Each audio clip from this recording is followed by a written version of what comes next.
Les gens me posent souvent la question de savoir comment je fais. Moi, je pense que l'équilibre entre vie professionnelle et vie de famille est un défi omniprésent.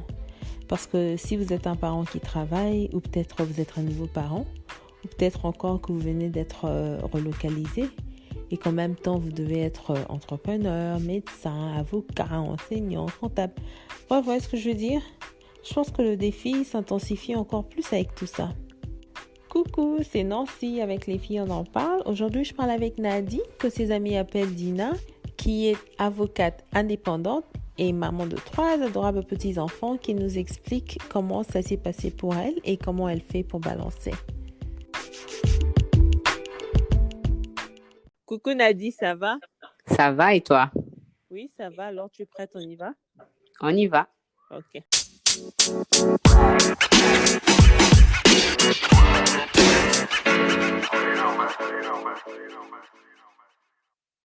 Oui, on parle de l'équilibre travail, vie privée, avec des enfants, quand on a ou on n'a pas d'aide. Comment ça se passe? Qu'est-ce que tu en penses? En fait, ça dépend. Moi, je suis passée par les deux, on va dire. Donc, les deux volets. Bon, moi, j'ai 3 enfants, pour celles qui ne me connaissent pas. Alors, quand j'ai eu ma fille, donc la première, Annalisa, il y a 8 ans, j'avais de l'aide, mais je travaillais aussi. Donc, ça, c'est un autre comment on dit ça, set de problèmes, tu vois, parce que là, le challenge, c'était quoi? C'est, tu travailles, maintenant tu as un jeune Oui. enfant dans un pays où tu n'as pas de famille. Et surtout pas d'expérience aussi, parce que c'était ton Voilà. premier enfant. Donc, comment tu fais? Bon, en fait, quand j'ai accouché, j'ai eu quand même maman qui était venue. Donc, maman est venue, elle est restée avec moi un long moment. Et puis, ma belle-mère est venue, elle est restée avec moi un long moment. Mais ça, c'est de l'aide aussi. Mais après, bon, tu sais, déjà, cette aide, comment tu organises l'aide? Parce qu'en fait, souvent, quand on a son enfant, on veut de l'aide. Mais on ne se rend pas compte qu'en fait, l'aide est un problème aussi lui-même. Tu comprends? ça? Non, parce qu'en fait, comme tu dis, tu vois, tu viens d'avoir un enfant. En fait, on n'est pas vraiment préparé à la maternité parce que on se dit, les gens te disent, Oui. ah, tu vas avoir ton enfant, profite, maintenant tu es libre, profite, mais tu sais pas, tu profites comment?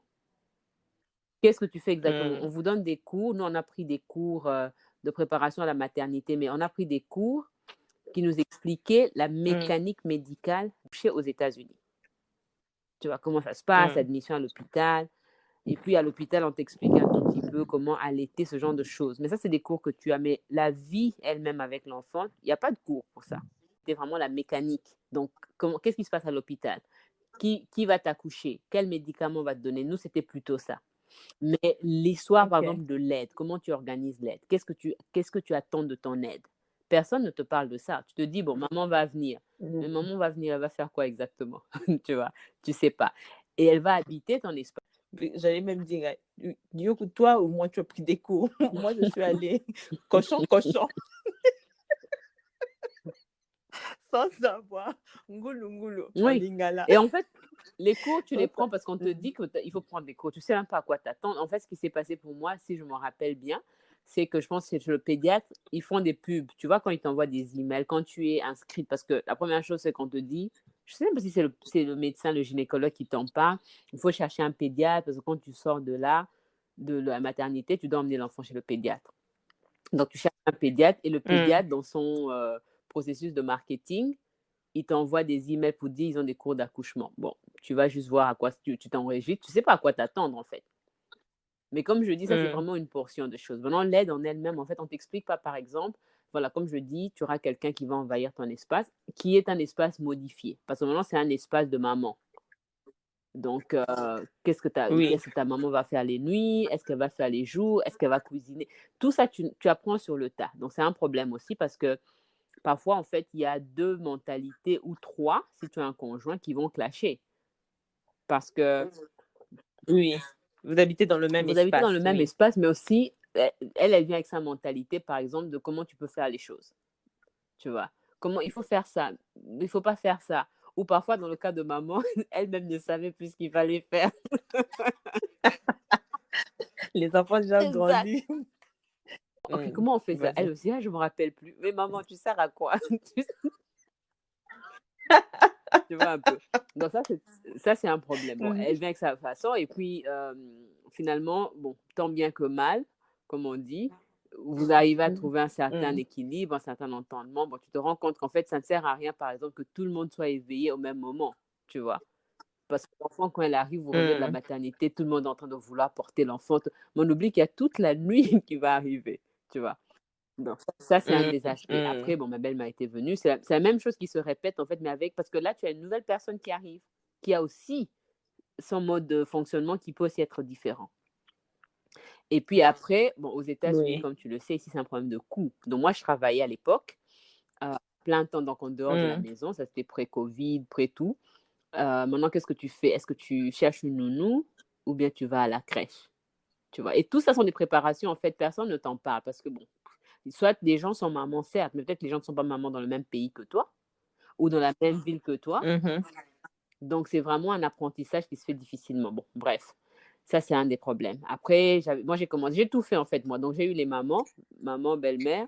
Après, j'ai eu la nounou qui vient encore. Parce qu'en fait, le problème de l'aide aussi, c'est ça. Quand tu as l'aide à domicile, c'est que maintenant, tu as une nounou qui vient. Comment tu gères ta nounou? Qu'est-ce que tu dis à la nounou de faire? Or, toi, tu n'as jamais été maman avant. Donc, tu ne sais même pas, le quartier où j'habitais, je ne savais même pas qu'il y avait des choses pour les enfants. Je ne savais même pas qu'on doit aller ici, qu'on peut aller là-bas, aucune idée sur la vie des enfants, ça ressemble à quoi. Donc, comment tu gères ta nounou par rapport à ça? Moi, ce que je ne savais pas, ce que j'ai réalisé ici aux États-Unis, c'est que les activités pour les enfants, moi, je pensais qu'il fallait attendre un peu que ma Nala grandisse un peu plus pour que je commence à l'emmener. Mais après, quand elle a grandi, j'ai réalisé que quand je l'emmenais à la bibliothèque pour les readings qu'on fait à la bibliothèque, j'ai vu des mamans avec leurs bébés, des bébés qui à peine, tu vois, peut-être des nouveau-nés ou peut-être à peine 1 an ou peut-être même 6 mois. Tu vois, ça, je ne me rendais pas compte que tu pouvais emmener ton enfant un Oui, peu plus jeune. moi, je me suis rendu compte après. Il y a beaucoup de choses qu'on fait quand on est au pays, donc dans son environnement, entre guillemets, naturel, qu'on fait mais qui n'ont pas de nom. Comment dire ça? Tu vois, c'est pas catégorisé. Ici, tout est vraiment catégorisé. Mommy and me, les activités, tu sais, pour les enfants de... Mommy and me, c'est les activités des enfants de 0 ans ou 0, je sais pas, 0 mois, à jusqu'à un certain âge, jusqu'à 2 ans, je crois, à peu près. Mais ça, c'est des choses qu'on fait aussi au pays. On le fait comment? On le fait avec juste la famille. Quand les gens de la famille arrivent, viennent te voir, ils vont emmener les cousins, les neveux et tout ça. Et l'enfant va interagir comme ça. Mais ce n'est pas des trucs, ça n'a pas un nom, ça n'a pas un label. Ça ne dure pas longtemps. Et puis, l'équilibre, en fait, il est, comment dire, remis en cause par le moindre petit changement. Tu vois, comme tu dis, par exemple, il pleut. Tu vois. Rien que la pluie, ça peut remettre en cause son équilibre. Si tu te réveilles, si tu as besoin d'habitude de 45 minutes pour, ou disons 1 heure pour ton trajet normal, te préparer, emmener l'enfant à l'école, la pluie, par exemple, ça va tout changer parce que maintenant, tu as besoin d'un parapluie. Bon, pour nous vous conduisez dans votre ville. Nous, ici, on prenait le métro pré-Covid. Tu as besoin du parapluie, ça te complique ton trajet. Si tu arrives en retard à la crèche, par exemple, et qu'après tu dois arriver au bureau, si tu devais arriver au bureau tôt, mais parce qu'il y a la pluie, le métro est compliqué. Donc, en fait, ça fait effet de boule de neige. Si l'enfant est malade, ce jour-là, tu te réveilles souvent, tu sais, c'est quoi? Surtout ça, c'est quand tu n'as pas de nounou. Dimanche soir, vous allez bien au lit. Lundi matin, l'enfant se réveille avec la fièvre. Et ici, avec les crèches, pas moyen de l'emmener à la crèche. Et qu'est-ce que tu fais? Toi, on t'attend, tu avais du travail, tu as une réunion à 9h30. Et là, tu te réveilles le matin à 7h, l'enfant a la fièvre. Et tu n'as pas de nounou parce que quand l'enfant va à la crèche, tu n'as pas de nounou. Donc, qu'est-ce que tu fais? Et tu n'as pas de tata moissi que tu vas appeler, à qui tu vas aller déposer l'enfant. Voilà. Il n'y a personne, en fait. En tout cas, ici aux États-Unis, c'est un peu difficile parce que chacun a sa vie, tout le monde travaille. C'est compliqué. Donc, je pense que la facilité qu'il y a au Congo, comment dire, il y a aussi ses côtés négatifs. En fait, pour nous, ce que je pense le challenge, c'est qu'on n'a pas des gens avant nous qui ont vécu cette situation ici, qui auraient pu nous préparer pour ça, dans une certaine mesure. Ou on n'a pas un réseau de soutien. On n'a pas un réseau de soutien. Bon, en revenant pendant sur la nounou, parfois les gens pensent, ou quand on n'a pas d'argent, ce moment-là, on a l'impression que c'est avec l'argent que tout se règle. Non, tu as l'argent pour payer la nounou, facile. Mais tu vas prendre quelle nounou? Parce que c'est pas n'importe qui tu vas emmener, tu vas laisser ton enfant. C'est ça, Dans ce pays de fou. Et je me rappelle quand Annalise, à l'époque, elle avait aussi une nounou. Et quand elle avait sa nounou, il y a une nounou qui avait tué 2 enfants à ce moment-là. Et en fait, ma nounou, à l'époque, elle s'appelait Adi, je crois. Et voilà. Craquage. Elle a entendu la nouvelle. Ça lui a fait froid dans le dos. Et moi, ça m'a fait froid dans le dos. Donc, on en parlait, elle et moi. Elle me disait, ah, mais Dina, tu sais que cette nounou, elle a tout gâché pour nous, les nounous, parce que maintenant, les gens ont peur de nous, mais nous aussi, on a peur d'aller au travail. Donc, c'est pas l'argent qui résout tout. Au pays, en fait, la facilité est que, en fait, on a un réseau. Mais on a un réseau qui est vraiment riche. Parce que c'est pas seulement un réseau que tu as des nièces, des cousines, non. Tu as des tantes, des oncles, des amis, tu as toujours quelqu'un qui connaît quelqu'un. Tu te rappelles pas à l'époque, quand on revenait de l'école, on allait chercher la fille d'Astrid pour jouer avec elle. Tu vois, donc ça lui donnait du temps. Ici, qui va venir chercher ta fille? Tu vas d'abord laisser ta fille aller jouer avec qui d'abord? Si tu as quelqu'un qui te demande trop de venir jouer avec ton enfant, tu te trouves suspicieux. Tu as peur. Tu appelles 911. Tu regardes la liste de sex offenders in the area. Tu n'es plus tranquille. En fait, ça te crée même plus de stress qu'autre chose. Tu préfères te démerder seule. En plus, mais c'est grave. Non, mais c'est marrant, c'est grave. Pardon, tu disais quoi? Non, c'est ça, en fait. Donc, c'est ça. On pense que c'est l'argent qui résout tout. Mais je pense que la grande différence, en fait, c'est le réseau. En fait, au pays, tu es un millionnaire sans le savoir. Un millionnaire qui s'ignore, tu vois. Un millionnaire fauché, mais qui s'ignore. Oui, c'est ça. En plus, c'est vrai. Oui, parce qu'en fait, le réseau, ça fait tout pour toi. Tu as besoin d'un truc, une seule chose.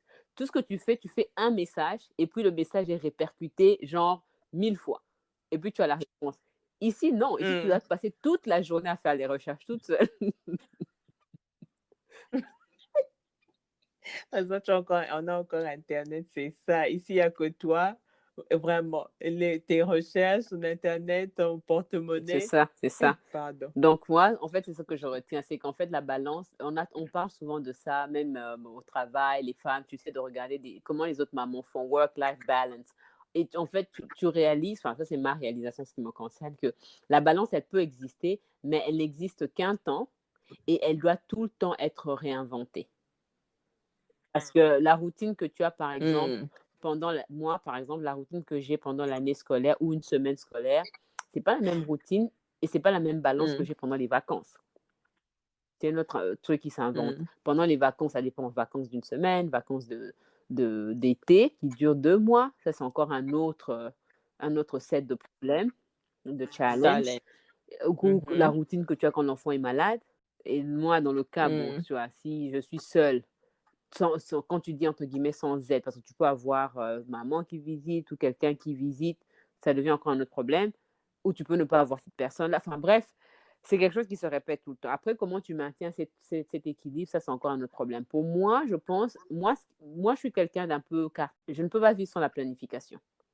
J'ai l'impression que quand je ne planifie pas à l'avance, j'ai toujours l'impression que j'ai oublié quelque chose. Je me sens pas, comment on dit ça, je n'ai pas l'impression que j'ai les pieds sur terre. Voilà, donc là, par exemple, je dois avoir le calendrier du mois, des activités du mois là, le calendrier de l'école là, je dois avoir ma to-do list de mes choses à faire moi, personnelles, du travail, si j'ai du travail, et des trucs administratifs. Toi-même, tu sais, ici, les papiers, les trucs des médecins, les rendez-vous des enfants, les dentistes, tes propres rendez-vous. Parce que ici, dès que tu dépasses un délai de je ne sais quoi, un gros problème. Et le problème aussi, c'est qu'avec ce planning, il faut encore avoir le temps de faire ce planning. Parce que faire ce planning, là aussi, c'est encore un autre problème. Ça te prend encore du temps. Donc, en fait, ici, donc, en fait, ici, finalement, c'est ici, je trouve, quand je dis ici, dans le sens où tu es dans un endroit où tu es seul, parce que peut-être qu'au pays, il y a des gens qui vivent ça, mais qui ne sont pas dans leur zone où ils ont grandi. Par exemple, des gens qui vont travailler, si tu es de Kinshasa, tu vas travailler à Lubumbashi. Je suppose que c'est à peu près pareil. Un peu moins rapide, je trouve. Parce que ici, tout est rapide. Là. Il faut que tu catch up tout le temps. C'est constant. Ici, c'est constant. Bah, tu dois rentrer dans la vague. Hein. Ça, c'est clair. Sinon, tu ne t'en sors jamais. Tu vois? Donc, ça, c'est mon truc à moi. Si je n'arrive pas à avoir ces plannings-là sous les yeux, j'ai du mal à bien fonctionner et j'ai du mal à être efficace. Bon, après, je ne dis pas que parce que j'ai le planning sous les yeux que je suis tout le temps efficace. Non. Mais en fait, le planning, c'est juste un peu comme quand tu prends ta température. Savoir un peu, bon, qu'est-ce que je dois faire. Et puis, ça, c'est encore un autre truc que tu dois constamment mettre à jour. Maintenant, on a Facebook. Bon, avant, je m'en méfiais. Tu ne sais pas si c'est vrai ou pas vrai. Mais je pense que les choses ont aussi évolué sur les réseaux sociaux. Ici, il y a beaucoup de groupes de mamans. Même si je ne suis pas aussi active dans le sens où je ne poste pas beaucoup, mais je lis pas mal les expériences des autres. Tu vois, je m'inspire beaucoup de ce que les autres font parce qu'au final, elles passent par la même chose, tu vois. Peu importe qu'elle soit américaine, qu'elle soit asiatique, mais en fait, tu te rends compte que l'expérience de maman, c'est vraiment des personnes qui passent plus ou moins en même temps que toi à travers les mêmes expériences. Voilà, Oui, hein. tu dois chercher, tu dois créer ton propre village. Ça commence par, comme je dis, les réseaux sociaux, c'est le plus facile. Tu cherches les groupes de mamans. Et le groupe de mamans, ça, c'est des choses que les gens ne savent pas, c'est que tu as du tout et de n'importe quoi. Donc, tu as le groupe général, par exemple, puis tu auras un groupe bien spécifique, par exemple, les mamans des jumeaux. Tu as d'autres groupes, c'est les mamans de multiples enfants. Donc, il y en a qui ont des jumeaux, peut-être c'est juste deux, mais il y en a qui ont plus que deux enfants. Il y a des mamans qui ont des enfants, il y en a beaucoup qui ont genre deux ou trois enfants, qui ont tous moins de 3 ans. Ça, c'est encore un autre set de challenge, quoi. Donc, tu as vraiment tu as les mamans qui travaillent de la maison, ou tu as des mamans qui travaillent, mais qui ont des nounous. Enfin, bref, tu as du tout. Il faut chercher ça. Ça, c'est super important. Si possible. Oui. Parce que moi aussi, ça m'a aidé quand avant, je pense que c'est toi qui m'en avais parlé. Quand je suis enceinte, moi, je ne savais pas tout ça. Enfin, je me disais que tu vois que ça vient naturellement et tout, mais en fait, c'est pas vrai. Donc, j'avais finalement rejoint un groupe sur Facebook par mon travail, hein, je crois. Et il m'avait beaucoup aidé. Il y avait beaucoup de conseils, beaucoup d'astuces. On m'avait même envoyé des cadeaux et ce genre de choses. Donc, c'est quelque chose qui aide beaucoup. Franchement, ça, je trouve Oui, que parce c'est qu'il y a une des bonne choses, comme je astuce. dis, en fait, comme je dis, la maternité, pour moi, j'ai vraiment compris que c'est comme une réincarnation. Tu te réincarnes dans un nouvel univers que tu ne connais pas. Donc, il y a des choses, ça ne peut même pas te venir à l'esprit. Parce que, je ne sais pas comment dire ça, ça ne te vient juste pas à l'esprit, point barre. Juste en lisant ce que les autres disent, comme je dis, tu n'as pas besoin de participer de manière active, mais juste lire. Tu te dire, ah tiens, je ne savais pas. Je ne sais pas quoi, par exemple, j'ai appris grâce à mes mamans de Facebook, je ne me rappelle plus, mais il y a beaucoup de choses que j'ai appris. Je n'y pensais même pas. Mais juste parce que j'ai vu ça. Et puis aussi, bon, parfois, juste dire bonjour. Nous qui avons des enfants qui vont à l'école maintenant, quand tu arrives à l'école, Oui. simplement, là, récemment, là, avec les jumeaux maintenant qui vont à l'école, il y a une maman qui était là, bon, juste en disant bonjour. Parce que le matin, soit tout le monde est un peu pressé dans sa tête. Tu es déjà en train de calculer la journée, en fait, de planifier la journée, comment elle va se passer. Donc, tu n'as même pas le temps de regarder qui est là. Tout ce que tu veux faire, c'est te débarrasser de l'enfant, comme ça, et Et partir. Mais partir. parfois, prendre le temps de regarder qui est autour, juste dire bonjour. Tu verras quelqu'un qui te dira, ah bah tiens, et puis tu entends même des informations de l'école, en fait. Se rappeler que, ah, tiens, il y avait une réunion aujourd'hui à 13h. Et toi, ça t'est passé par la tête parce qu'avec la tonne d'emails qu'on reçoit ici. Alors, juste en parlant avec, ça, c'est un groupe de mamans où je suis devenue un peu assez copine. C'est des copines d'Annalisa, mais maintenant, leur maman, tu vois. Alors, elle me dit, tiens, tu sais, on a utilisé cette plateforme pour trouver des profs. Et maintenant, je connais la plateforme. Et moi, à mon tour, j'en ai parlé. Ça, c'est l'autre astuce. Enfin, l'autre point important. En tant que maman, quand tu reçois une richesse ou une information, tu te dois aussi d'être toujours à l'écoute et d'être aussi un membre producteur du groupe, peu importe le groupe dans lequel tu es. Toujours donner l'information et la faire circuler. Parce que quand les gens savent que toi, tu es une personne ressource, les gens aussi ont tendance à essayer d'être une personne ressource pour toi. Par exemple, moi, OK. j'ai une voisine que j'ai rencontrée dans la rue, en fait. On est devenue voisine après. On visitait un quartier, on voulait habiter, le quartier où j'habite maintenant. Et elle nous a entendu parler français. C'est une franco-américaine. Elle m'a approchée pour me dire qu'il y avait un truc qu'elle essayait d'organiser. OK, OK. Bon, fast forward, on est devenues copines. C'est culturel aussi. Il y a des choses, elle ne pense pas. J'ai découvert un bon livre. Ou bien j'ai découvert un truc. Je dirais, ah, tiens, écoute, Maya, il y a ce livre qui est intéressant.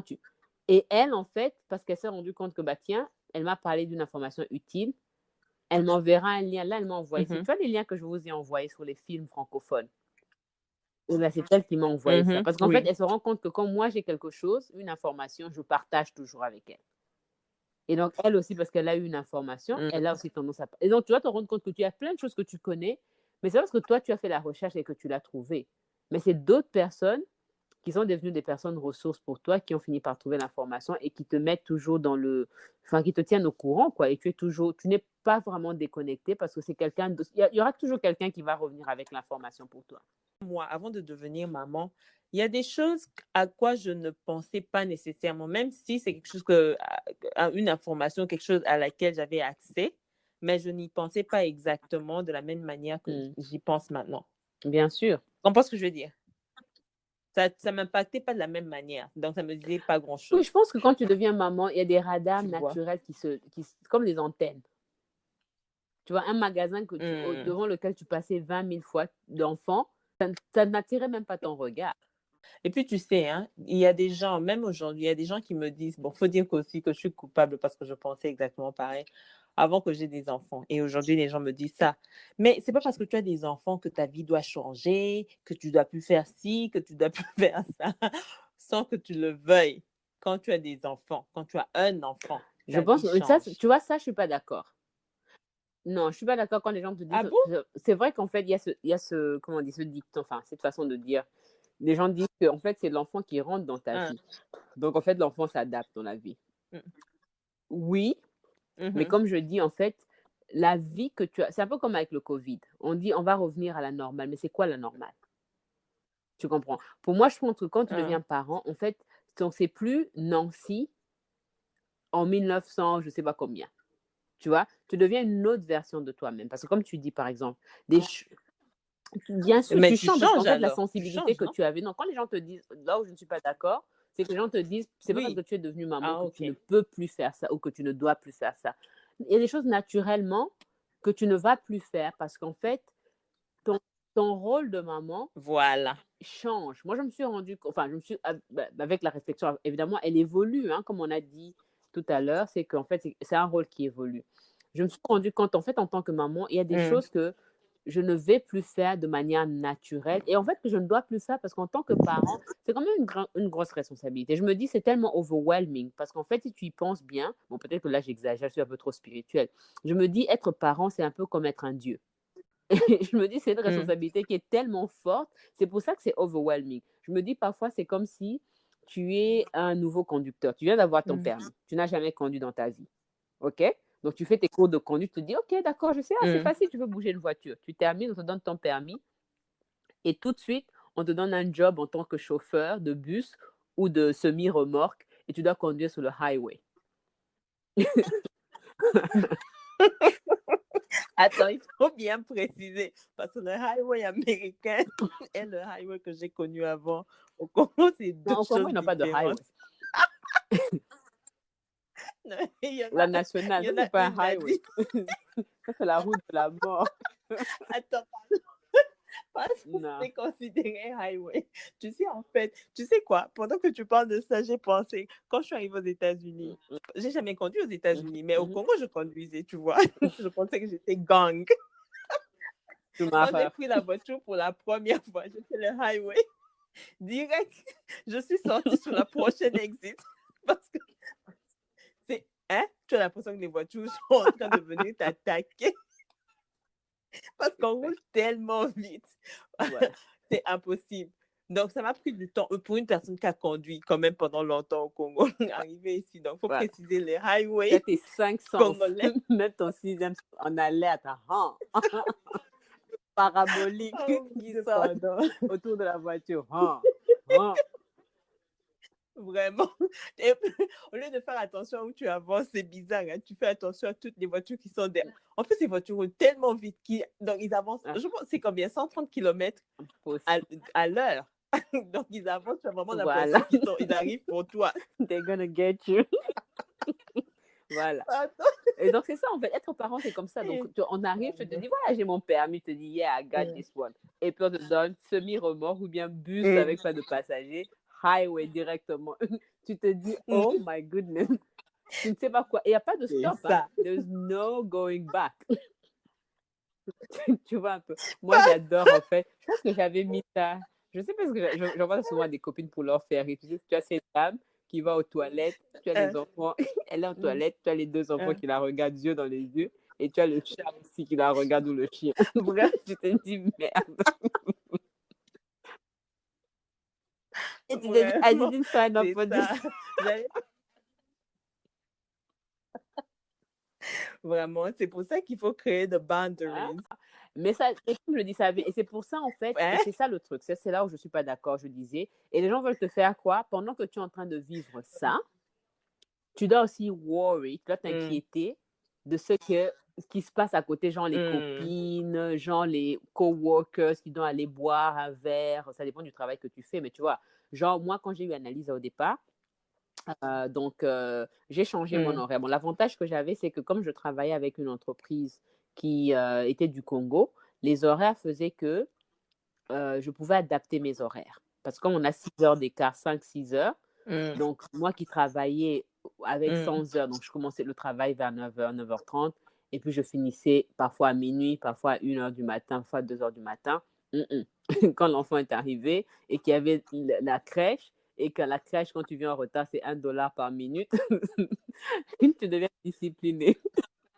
Ça, c'est encore une autre chose. Donc C'est là, j'ai ça, changé mes horaires. vraiment. Je me suis Et dit non, moi, comment? je ne viens pas au bureau pour commencer à papoter avec des gens. Je viens faire un travail. J'ai changé mes horaires. Je commençais à travailler à 6 heures. Moi, je n'habitais pas loin du bureau. Bon, ça, c'est d'autres ajustements que tu fais. Pour moi, maintenant, tu vois, la priorité, c'était ne pas être trop loin du bureau, ne pas être trop loin de la crèche. Donc, j'arrivais au bureau. Donc, en fait, tu vois tout sous l'angle de l'efficacité. J'arrivais au bureau 6 heures du matin. Et comme Analyse a terminé l'école vers 15h15, qu'il fallait la chercher, à 15h, j'avais fini. Tu vois? Donc, j'ai pu adapter. Bon, j'avais ce privilège-là de pouvoir faire ça. Et les copines, les verres, les machins, ça, c'était fini aussi parce que pour moi, ce n'était plus la priorité. C'est pour ça que les gens pensent que tu as changé parce que tu as un enfant. Tu penses que c'est l'enfant qui doit changer toute ta vie. Ça, c'est naturellement des choses. Comme disait Laetitia, que c'est pas comme si on t'appelle, hey, viens, on va aller boire un verre. Tu peux pas parce que Exact. tu as un En enfant. fait, voilà, tu dois, en fait, tu as le Comme moyen ça. de prendre soin de toi, faire des choses qui te font. En fait, l'autre truc, qui te font plaisir. Mais ce que les gens ne se rendent pas compte, ce dont certaines personnes ne se rendent pas compte. Et ce n'est pas toutes les mamans, chacun. En fait, c'est vraiment une expérience individuelle. Les choses qui te font plaisir, ça te fait plaisir à toi en tant que Nancy, tu vois. C'est pas les choses qui font plaisir aux mamans en tant que de manière générique. Parce que les gens ne se rendaient pas compte que moi, ça ne me faisait plus plaisir d'être dans un bar ou d'être ailleurs en train de papoter sur des sujets, honnêtement, j'en avais rien à faire. Moi, ce qui me faisait plaisir, c'était d'être à la maison et de nourrir mon enfant. Aussi simple que ça. En ce moment-là, ça ne reste pas tout le temps, ça varie. Il y a un moment donné où tu en as marre d'être avec l'enfant à la maison tout le temps, tu as envie de sortir, d'aller prendre un verre, ok? Mais souvent, Exact, surtout au oui. début, certaines mamans, et moi j'en faisais partie, ça ne me faisait plus plaisir d'être laissé mon enfant à la maison, même si quand maman était là par exemple, j'avais pas envie d'être avec des copines en train de papoter sur leur vie, souvent d'ailleurs, mais j'avais envie d'être à la maison, de profiter des moments avec ma fille. Ça, c'est ce qui me faisait plaisir. Mais ça, c'est quelque chose qu'on ne capte pas. Mais je pense qu'en tant que maman, on a aussi cette culpabilité des fois de se dire, ah, mais en fait, c'est comme si je gâche ma vie ou je laisse passer ma vie. Je suis devenue esclave de l'enfant. Mais guess what? Tu es esclave de l'enfant. Oui, jusqu'à ce que tu arrives à trouver un certain équilibre, mais tu dois te mettre au centre, toi, de tout ça. Et parfois, comme on dit en anglais, en fait, tu baisses le volume des sons extérieurs et tu te focalises sur ce qui, toi, t'épanouit. Parce qu'au final, je pense que bon, la balance, en fait, ça vient de l'intérieur de toi. La balance, c'est pas d'avoir une maison propre. Non. Parfois, ne pas avoir la maison propre, c'est ta balance. Pardon-moi, la balance, c'est avoir une maison propre, sinon je perds. Ça dépend des gens. Parce qu'il y a des gens, tu vois, il y a des gens, c'est d'abord d'avoir la maison propre, après d'autres choses viennent avant. Mais par moment, il y a des personnes, c'est pas d'avoir la maison propre, mais c'est par exemple faire cette activité avec l'enfant qui te fait plaisir. Tu vois ce que je veux dire? Ou qui fait que la culpabilité, parce que ça, c'est l'autre chose que, enfin, moi, c'est ce que moi j'ai ressenti. Quand tu deviens maman, c'est comme si l'enfant, quand il sort, il te laisse une culpabilité qui a du mal à se fermer en toi. Tout ce que tu fais, tu es toujours coupable. Ah, j'ai pas bien fait ça. Ah, j'aurais dû peut-être faire ceci. Ah, mais c'est jamais satisfaisant. Donc, ça, c'est quelque chose d'autre qu'il faut garder à l'esprit aussi, quoi. Mais la culpabilité dont tu parles, moi, personnellement, c'est souvent cette culpabilité de tu ne prends pas soin de toi-même ou tu ne fais pas assez pour toi-même. J'ai aussi la culpabilité de je ne fais pas assez pour elle, je ne suis pas souvent avec elle, tu vois, je ne lui donne pas assez. Donc, c'est conflicting. Vraiment. Tu ne sais pas où tourner la tête. Non, c'est compliqué. C'est compliqué. Quand je travaillais à plein temps, beaucoup d'heures, quand je n'avais que Annalisa, j'avais ce problème. C'est que c'est les mamans qui travaillent, je pense qu'elles ont beaucoup ça, qui travaillent en dehors de la maison. C'est que tu n'as pas beaucoup de temps. Mais en fait, la réalité, c'est que c'est pas le nombre d'heures que tu passes avec Mm. l'enfant. Parce que finalement, tu peux être à la maison. Là, je suis à la maison avec eux. Mais parfois, je n'arrive même pas à Oui. engage. Je n'arrive même pas à faire un truc. Rien du tout. Tu ne fais que crier, crier, crier. Et ça, c'est pas intéressant même pour l'enfant. Finalement, tu arrives à Mm. accepter, comprendre que c'est la qualité du temps que vous passez ensemble qui compte. C'est pas tellement la quantité, comme dans toute chose. Et évidemment, j'ai l'autre extrême aussi, c'est que Exact. quand tu passes trop de temps avec les enfants, parfois, tu te perds. Tu as l'impression que tu te perds et tu t'en veux de te dire, mais finalement, tout est tourné, centré sur les enfants. Mais qu'en est-il de moi? Qu'en est-il de ma vie privée, de mes amis? Parce que les amis te manquent aussi souvent. Aller faire un massage, une pédicure, aller prendre un verre, ça Oui. te manque aussi parfois. Je suis en train de réfléchir dessus, puis je me dis effectivement, c'est vrai. Tu vois, c'est pas comme tu dis, la quantité de temps que je passe avec Nala, mais c'est plutôt la qualité de temps que je passe avec elle. Parce que je peux être à la maison, dépressive, fatiguée, mais je suis là. Mais c'est pas du temps qualité qu'on passe ensemble. Non, exact. Tu vois. Et puis, en fait, même quand tu regardes, même celles qui sont au pays, par exemple, qui ont l'aide, qu'on pense qui est une aide. Je me suis rendu compte en parlant avec des copines, c'est que l'autre extrême ici, c'est vrai qu'on se plaint de ne pas avoir l'aide matérielle. Tu vois, les gens qui viennent nous seconder quand tu as besoin de souffler un peu. Mais l'avantage que nous, on a, je pense, et ça me donne du réconfort, c'est de savoir qu'on est beaucoup plus proche de nos enfants ici. Parce qu'on est, on est presque fusionnels. On passe beaucoup plus de temps avec eux, on les connaît un peu mieux. Et eux aussi nous connaissent un peu mieux. Parce que finalement, l'enfant, tout ce dont ils ont juste besoin, c'est la présence des parents, point barre. Pas forcément d'autres choses naturellement, mais ils bénéficient au maximum de la présence des parents. Et ça, quand je regarde avec d'autres copines qui sont au pays, par exemple, elles sont toujours on the go. Elles sont toujours dans les verres, elles sont toujours au travail, bien entendu. Après, elles peuvent sortir et tout. Mais finalement, quand tu y penses, le temps où elles sont sorties, qu'est-ce que ça leur a apporté à elles-mêmes personnellement? Parce que souvent, on va manger avec des copines, c'est l'anniversaire d'une copine ou machin, mais quand tu vas là-bas, it's all about ces copines-là. Mais est-ce que toi-même, tu as gagné quelque chose dedans? Pas toujours. Yeah. Ça me rappelle une amie à moi qui me disait aussi pareil. Bon, elle, c'est vrai qu'elle n'a pas d'enfant, mais elle me parlait de sa copine qui, en fait, travaille beaucoup. Elle est en Afrique, elle travaille beaucoup. Et sa fille a 2 nounous. Mais en fait, elle ne passe pas vraiment du temps avec son enfant. Tout ce qu'elle fait, c'est lui acheter plein de trucs. Mais l'enfant, comme tu dis, n'a pas nécessairement besoin des jouets, tu vois, ce genre de choses. Elle a peut-être plus besoin de la présence de sa mère, Oui. plus qu'autre chose. Plus qu'autre chose, finalement. J'essaie d'être mindful maintenant de ça. Moi, je suis un peu plutôt cette politique où il faut avoir le moins de jouets possible. Donc, je sais, il y a des enfants qui aiment beaucoup les jouets. Donc, tu vois, elle a ses jouets, elle joue Moi souvent aussi. avec. Puis, il y a des enfants, ils en ont plein, mais ils ne jouent pas forcément avec.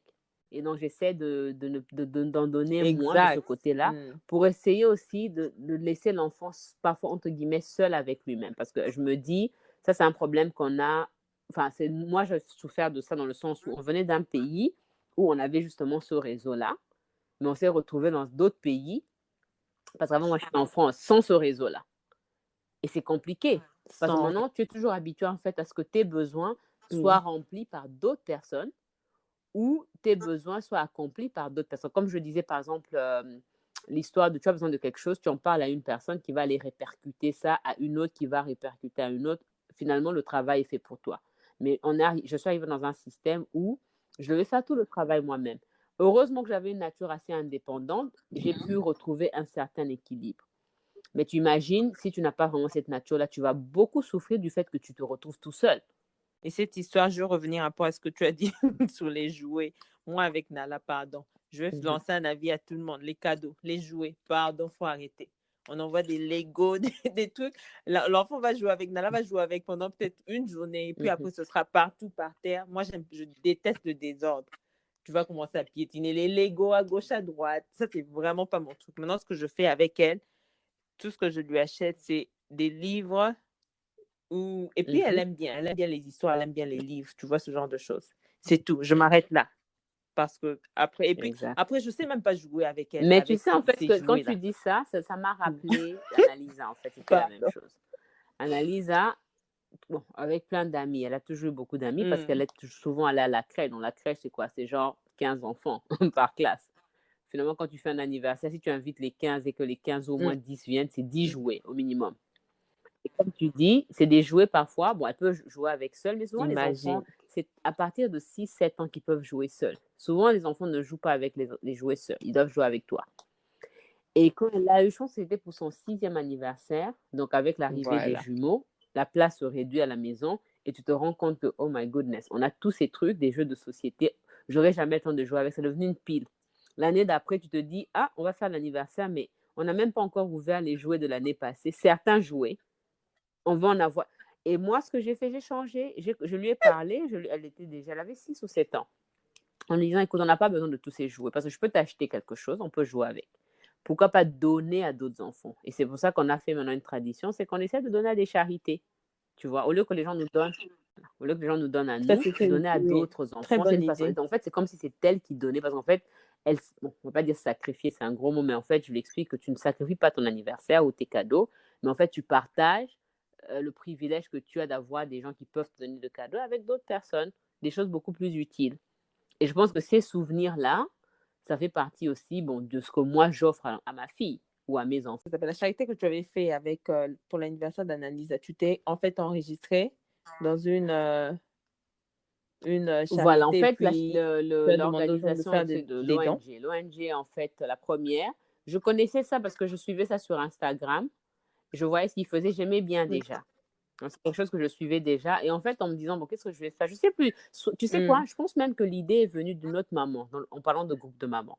Je pense que j'ai dû lire une maman qui disait, non, pour l'anniversaire, voilà ce qu'on a demandé aux gens de faire et tout ça. Il y a des millions de choses que les gens font. Alors ça, c'était parmi une des idées qui avait capturé mon attention. Et je me suis dit, ah bah tiens, ça c'est une bonne idée. Tu vois, donc c'est pas que j'ai fait un truc révolutionnaire, d'autres personnes l'ont fait avant moi, je me suis juste inspirée de ça. Et comme c'était une ONG du Congo, la Fondation Malaika, ils ont une école je ne sais pas comment on appelle une nouvelle province, mais dans le Katanga. Je pense que ça s'appelle toujours Katanga et tout ça. Et dans la ville de Kalebuka, je pense que c'est ce que c'est. Et je me suis dit, bah tiens, je leur ai écrit, ils ont répondu, ils ont expliqué que oui, on fait ça. Et dans ce que j'ai fait quand j'ai envoyé l'invitation, j'ai expliqué qu'Annalise ne souhaite pas recevoir de cadeau. Elle souhaite que si vous voulez lui faire un cadeau, faites une contribution de ce que vous voulez à cette ONG-là. On s'en non, c'est tout. Parce qu'après, pour ces 8 ans, j'ai choisi une autre fondation, une autre ONG, 2 en fait. Il y en a un ici à New York, c'est pour les enfants qui souffrent de cancer, Saint Jude.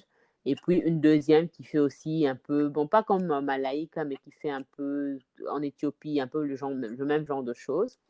Et pour l'année prochaine, quand Annalise aura 9 ans, on va chercher une autre fondation. Et puis, voilà. Mais au moins, je me dis, déjà nous-mêmes, on a essayé de lire un peu plus sur le travail de ces ONG, ce qu'elles font.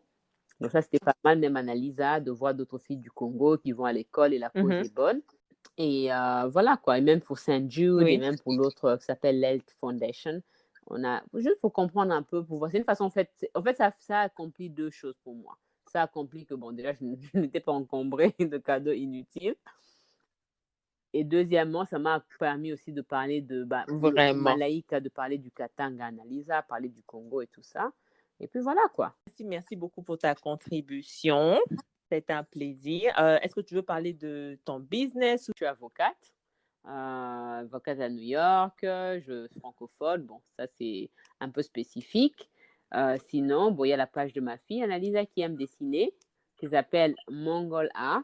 Je m'appelle New York, je suis une quinoise new-yorkaise, maman, mais surtout avocate d'affaires, quoi. Donc, si vous avez des business, si vous voulez monter des sociétés ou bien faire des trucs un peu plus carrés. Voilà, c'est fini pour aujourd'hui. J'espère que ça vous a plu. Si vous avez envie de laisser un commentaire ou un feedback par rapport à cet épisode ou un autre épisode, contactez-moi sur Instagram, sur YouTube. C'est Les Filles On En Parle ou par email, lesfillesenparle@gmail.com. Laissez-moi un message. N'hésitez pas à vous abonner et surtout, n'oubliez pas de partager avec vos proches.